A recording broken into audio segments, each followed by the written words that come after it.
the sum of arithmetic progression or sequence ilaalla jechuudha. Asirratti arithmetic progression or sequence isaanii eda'ama isaanii ilaalla jechuudha. Eda'ama isaanii karaan ittiin ilaallu karaalee sasalphoo beekamoo yookiin immoo karaa ifa ta'een ilaalla jechuudha.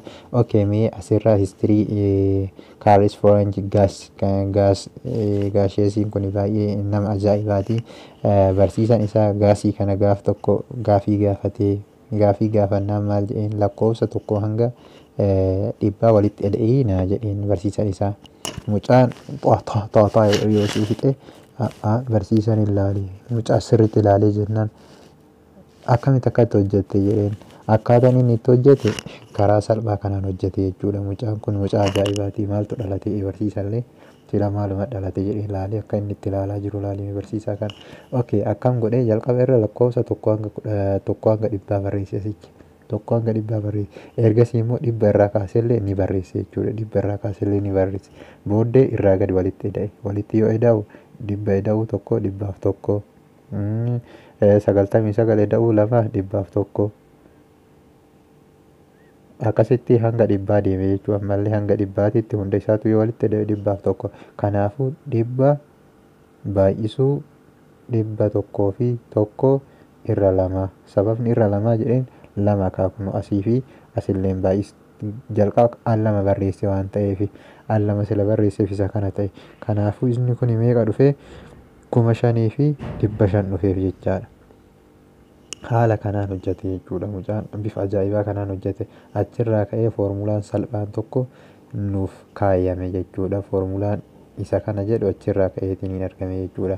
Fakkeenyaaf lakkoofsa hanga barbaanne hanga inni haa hojjennu haa ta'u 1 2 3 4 5 6 jenne hanga inni -1 hanga inni deemna inni -1 inni jenne amma immoo inni irraa kaanee akkasumatti barreessine hanga tokko sana booda walitti edaana jechuudha. Kana lamaayyuu walitti edaanu 2 dha. Gaaf kana 1 plus n arganna jechuudha. Ammallee gaafa 2 fi n -1 walitti edaanu 2 plus n -1 yoo ka walitti edaanu ta'e kana jechuun n plus 1 arganna jechuudha. Akkasumatti n plus 1 arganna n plus 1 arganna n plus 1 n tanaa fi tanallee walitti edaanu n plus 1 arganna n plus 1 baay'inni isaa n ta'e argannee times n plus 1 jenneen jechaadha. n plus 1 hanga kana argannee jirra. Okay, garanatti hoo maal arganne s n plus 2 arganne. So maal goona over 2 jennaan asirra over 2 jenneen. Kana booddee maal arganne kunoo asirra akkuma argaa jirtan isa kan arganne jechuudha. Kunoo s over 2 kan over 2 over 2 jenneeni over 2 over 2 jenneeni foormulaa kana arganne jechuudha. Foormulaa kana wanta barbaaddee itti galchite lakkoofsa tartiibaan jiru hunda isaa nuuf fida. Fakkeenyaaf isa amma dhibbaa lakkoofsa tokko haga dhibbaa walitti eda'e yoo siin jedhan ati wayyaa kana mulu akkamitti edaa jettee cinqamte. Siistama salphaa kana keessa galchite s 100 kee maal gootaa 100 jettee itti fufta jechuudha. 100 plus 1 jettee 100 times 100 plus 1 over 2 jettaan. 100 jechuun dhibba kana yoo walitti edaanu dhibba tokkoo fi tokko jechuudha irra lama. Kana jechuun akkuma dura 5,500 dhufa jechuudha. Deebiin isaa 5,500 dhufa. Siistama salphaa kana fayyadameetiin gaafii barbaanne hojjetuu dandeenya jechuudha.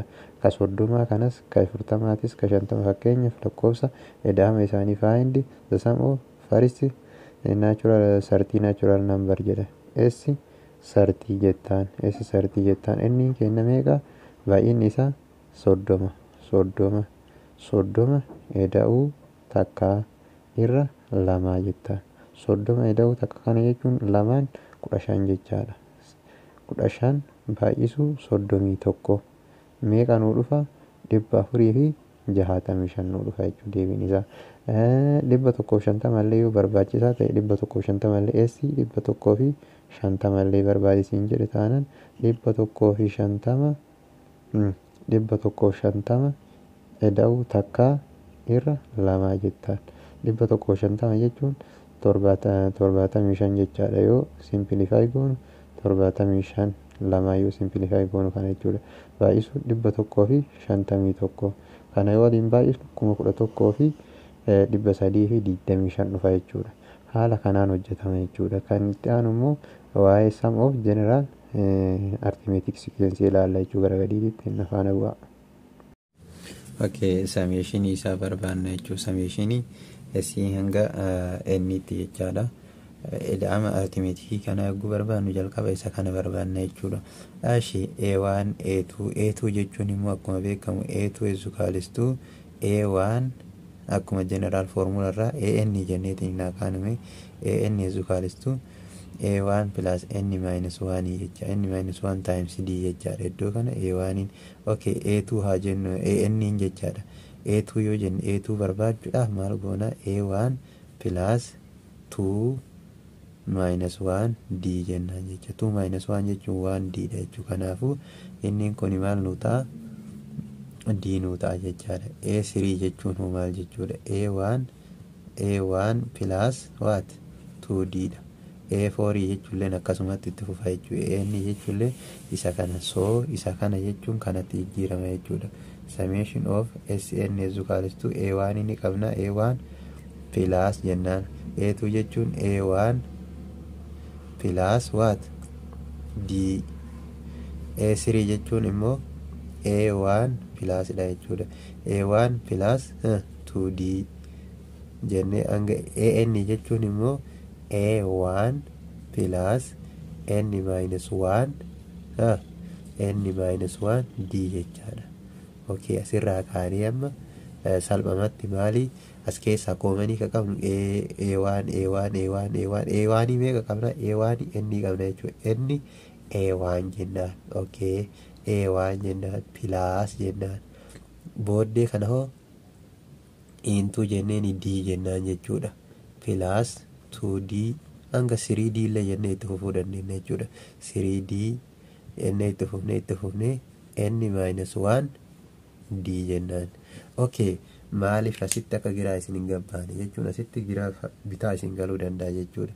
Kana jechuun A1 times amma fakkeenyaaf N irraa dhiisiti A1 times D jechuun A1 plus D dha jechuudha. Tarmii lammaffaa kunoo A1 plus D A1 plus 2D yoo ittiin baay'isnu A1 kana yoo baay'isnu eda'uu waan gidduu jirtu A1 plus 2D jenneetiin inni arganna jechuudha. Akka faallaa isinitti artimeetikii sababa ta'eef akkamitti waan jennee maan kaane waan plus D jennee maan kaane jechuu dandeessanii sirriidha jechuudha. Innichi kun asirraa kaanee amma immoo maaltu nurraa eeggamaa jenna. Ammas keessaa hoo koomanii maal qabna D qabna ammallee D qabna D as koomanii fudhanna jechuudha. Illee take D as a common AN A1 plus D jenneeni as keessatti 1 plus 2 plus 3 jennee itti fufnee asitti maal N minus 1 tu nu hafa jechuudha. N minus 1 tu nu hafe argannee jirra jechuudha. Lakkoofsi kun amma tartiiban nu dhufee jira jechuudha. Akkuma lakkoofsa silatti hojjannee tartiiban nu dhufee jira tokko hanga N minus 1 eda'ama isaa akkuma dura jennee lakkoofsi tartiiban tokko N minus 1 jechuun sum is equals to N over 2 N plus 1 jenneeni turre jechaadha. Isa kana N kenna maali N minus 1 jechuudha. Lakkoofsi xumuraa kenna N kenna N minus 1 sila ta'eef N minus 1 jechuun maal jechuu jenneerra N kenna N minus 1 jenneeni into N minus 1 plus 1 jennaan jechuudha. Keessa kanatti over 2 dha. Waaniin takkanii balleessittu maayinasiiftuun pilaasii waan taateef N duwwatu hafa jechuudha. As keessatti N duwwatu hafa. Asitti kana jechuun SN jechuun N minus 1 times N over 2 jechuudha. Isiin kun sameeshiniin guutuu kanaa jechuudha. Ida'ama kana isa kana taati. Ishee kana salphamatti maal barreeffanna N jenneeni A1 N jenneeni jirra plus D into jennaan N minus 1 over 2 jechaadha. N minus 1 over 2 dha. Asirraa hoo maal qabna 2 kana akka koomaniititti ni qabna jechuudha. Lamaanuu baay'isuu ni dandeetti tuun. As jala tokkotu jira. Gariin kun as jala tokko jira. Isa kana hawaxaa fudhannee jirra 2 fudhannume 2 fudhannee isaayyuu baay'isinu 2A 2NA jennaan jechuu 2NA1 plus jennaan kun jechuun kana yoo baay'isnu D into N minus 1 jennaan jechaadha. Okay, asitti maal qabna? N koomanii ni qabna jechuudha. Asillee N ni qabna, asillee N ni qabna. Kanaafuu N keenya koomanii fudhannee N into jennee N into jenneen A1 plus D A1 plus D N yookiin immoo jalqaba irratti N minus 1 D over 2 as ni jirti jechuudha. 2 tuni as ni jirti over 2 jennaan.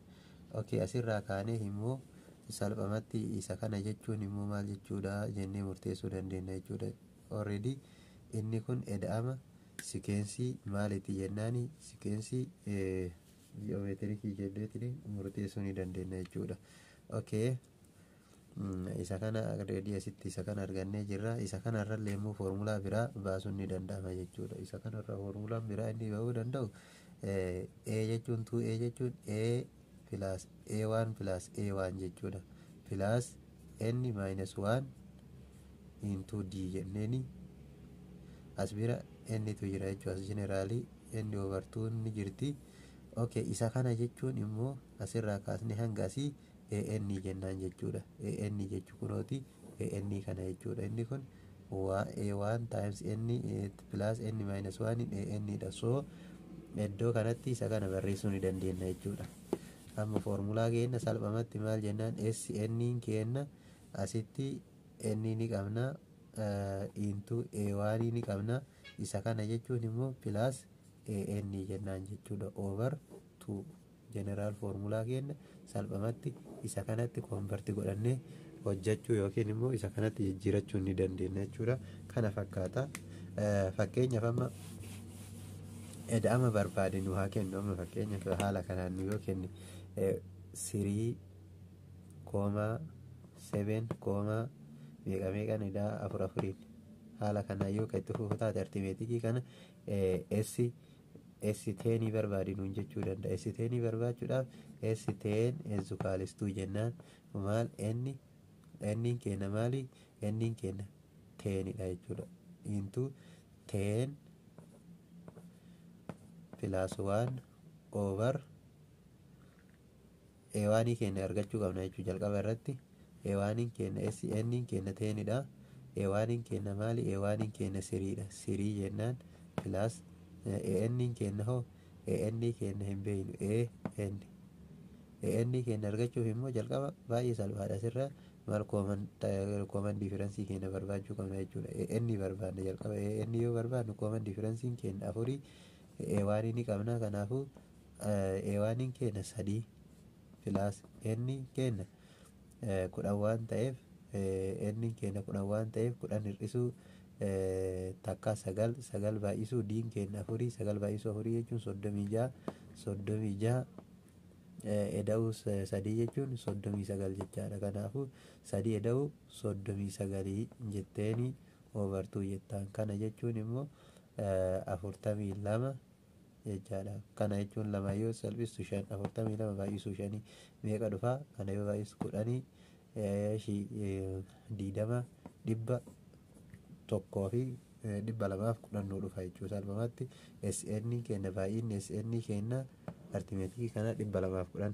Okay, ka ji'oomeetirii ilaallu. Fakkaata kun akka waliigalaatitti jeneraal foormulaan isaa kana argannee jirra. Kunoo isa kana jeneraal foormulaa kanaan fayyadamuu dandeettu, barbaaddan isaanii fayyadamuu dandeettu jechuudha. Rakkoon qabu lamaaninu tokkodhuma jechaadha. Okay, mee asirraa kaaneetoo gaafii tokko haa hojjennu. Gaafii ishee tanaa hojjennu. S20 jetti. S20 jalqaba irra A1 ni qabna.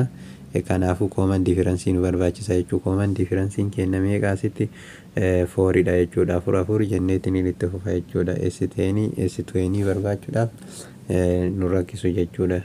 A1 argachuu qabna jechuudha. A20 argachuu qabna. A20 argachuuf A1 keenya meeqa 3 dha jechuudha. A1 keenya 3 erga ta'e 3 plus jennaan n minus 1 n keenya 10 waan ta'eef 20 waan ta'eef 19 jechuudha. 19 baay'isuu meeqaati 4 jechaadha. Kanaafuu isa kana kun haala kanaan hojjenneetoo akkatti arganna jechuudha. Akka 80 illee barbaadna taanaan jechuun ittuma galchineetiin nu barbaadu qofa jechuu wanti ulfaatu homaatu hin jiru.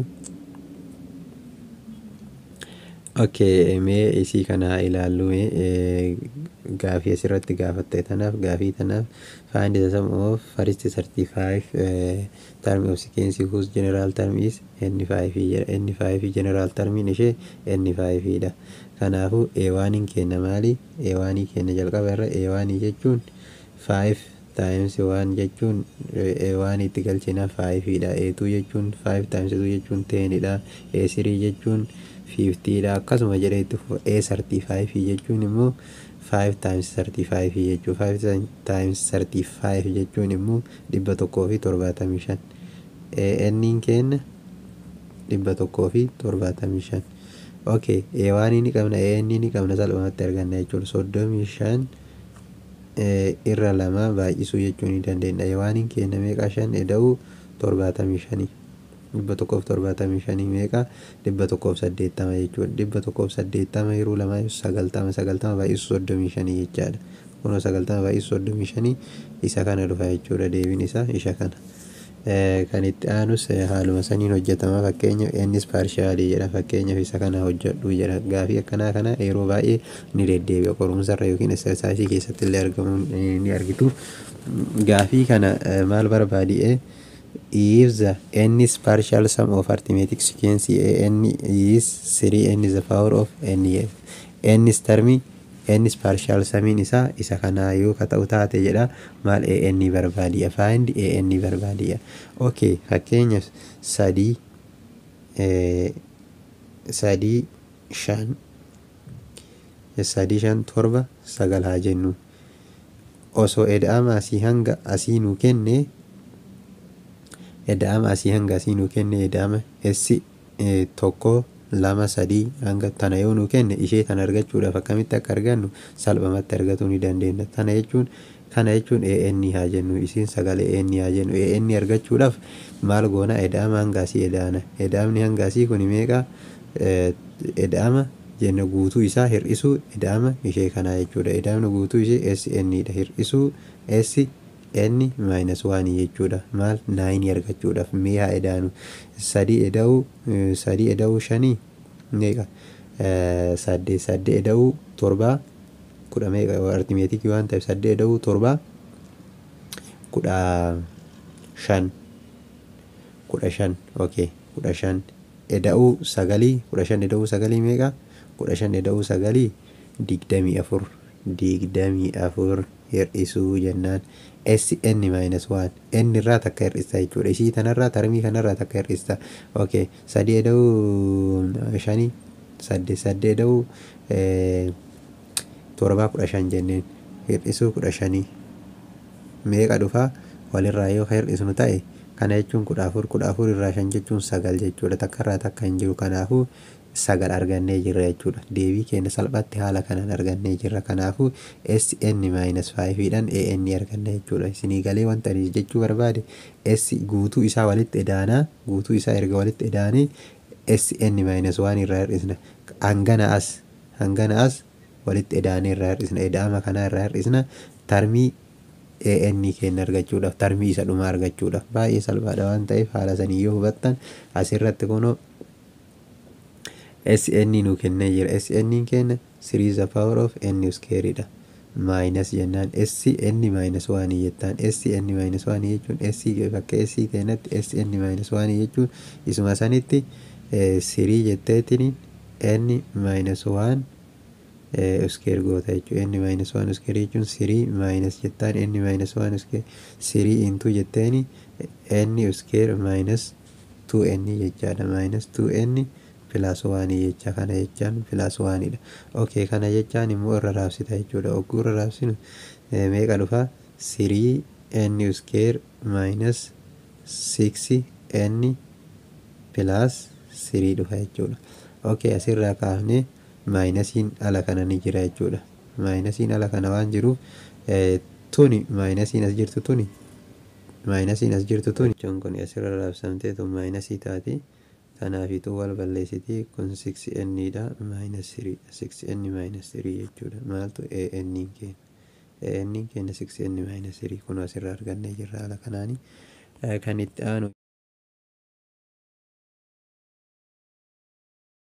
gaafin akkana jetti water reservoir is being filled with water at the rate of 4000 meter per cube for first hour. Yeroo jalqabaatiif harichi namichi haroo guute tokko haroo isaa guute 4,000 meetir per haawuriin guute. Yeroo lammaffaa immoo 5,000 guute. Second time 5,000.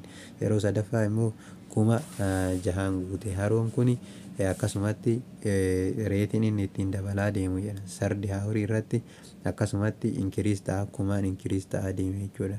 Diin keenya 1,000 ta'a jechuudha. Common differencein 1,000 ta'a. Kanaafuu at the end of 8 years maal ta'a jedha. Complete hangam capacity find capacity of reservoir jedha. Gaafa sa'a 8 booda sa'a tokkoffaa irratti 400 guuteera 200 5,000 guuteera 6,000 7,000 guute akkasumatti gaafa sa'a 7 ga'u meeqa ta'a jedha. Jalqaba A8 barbaana sa'a 8 ta'u A8 barbaana. A8 jechuun A1 plus what 7D dha jechuudha. A1 ni qabna. A1 keenya 4,000 qabna. A1 keenya 4,000 qabna. 4,000 eda'uu 7D jechuun 7 baay'isuu 1,000 jechuudha. Common differencein keenya 1,000 waan ta'eef gaaf kana jechuun 7,000 eda'uu 7,000 eda'uu 4,000 jechuun 11,000 jechuudha. 11,000 qabna. Okay. A8 keenya 11,000 ni qabna. A1 keenya 4,000 ni qabna. Kanaafuu S8 keenya eda'amni capacity waliigalaa keenya 80 times A1 keenya 4,000 eda'uu 11,000 irra 2 jechaadha. Irra 2. Okay, kana jechuun walitti yoo edaanu ka keessaa kun 15,000 kana jechuun lamaayyuu salphisnu takka lamaayyuu salphisnu 4 baay'isuu 15,000 jechaadha. 4 baay'isuu 15,000 jechuun isa kana jechuun 15 baay'isuu 4 baay'isuu 15 jechuun 60. Kanaafuu duwwaa itti dabala jechuudha. 60,000 dhufe jechuudha. Kaapasitiin bishaan sun qabatu haroon sun sa'a 8 booda namichi itti guutee 1,000 dabalaa itti guutee jedhe meeqa ga'etti kapasitiin meetir per haawuritti kapasitiin haritti sun meetir kiubii vooliyuumiin isii meetir kiubii 60,000 ta'a jechuudha. Kun meetir kiubii 60,000 ta'a jechuudha. Kapasitiin haroon sun qabachuu dandeettu sa'a 8 booddee. Kan inni itti aanu immoo